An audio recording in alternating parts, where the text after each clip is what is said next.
Fakulta európskych štúdií a regionálneho rozvoja umožňuje aj štúdium v zahraničí, o ktoré je veľký záujem, nielen kvôli jazykovým znalostiam.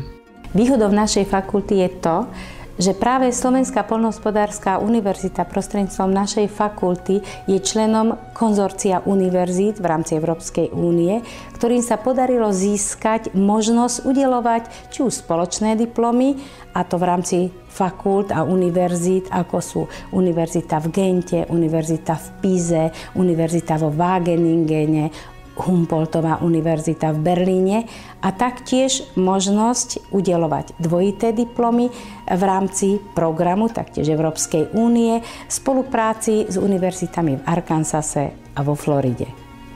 Môžeme sa pochváliť tým, že dokonca naši dvaja študenti už získali dvojitý diplom a sme pyšní na to, že ďalší traja študenti študujú práve a dúfajme, že budú takisto úspešní ako predchádzajúci.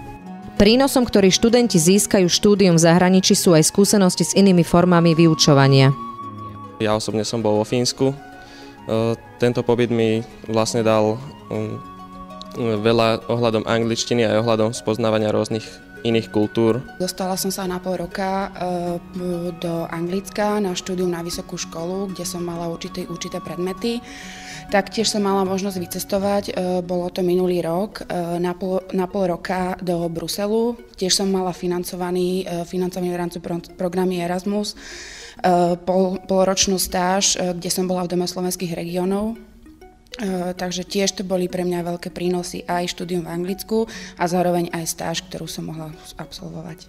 Absolvovala som program Atlantis, ktorý zahŕňa štúdium na 2 európskych a 1 americkej univerzite, čiže je to dvoročné inžinierské štúdium v zahraničí. Tento letný semester od apríla budem študovať na Humboldtovej univerzite v Nemecku.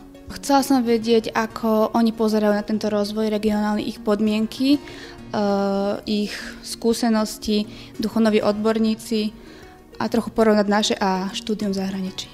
Na mestských či obecných úradoch, v cestovnom ruchu, ale aj v parlamente, tam sa vidia študenti po skončení tejto fakulty. Po skončení školy sa môžeme uplatniť vo verejnej správe alebo v kombinácii napríklad aj s inou univerzitou by sme sa mohli dostať aj do politiky.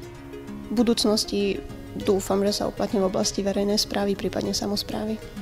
Už v súčasnosti využívam poznatky zo štúdia a hlavne z toho bakalárskeho štúdia, pretože som v súčasnosti poslanec obecného zastupiteľstva. Takže sklbil som už teraz to štúdium aj s tou prácou. Sice je to len taká práca na polovičný úzok, ale je to skutočne veľká zodpovednosť a dá sa to aj popri štúdiu. Koniec školy ešte není tak blízko. Chcela by som pokračovať až na doktorandské štúdium, ktoré už je možné na našej fakulte.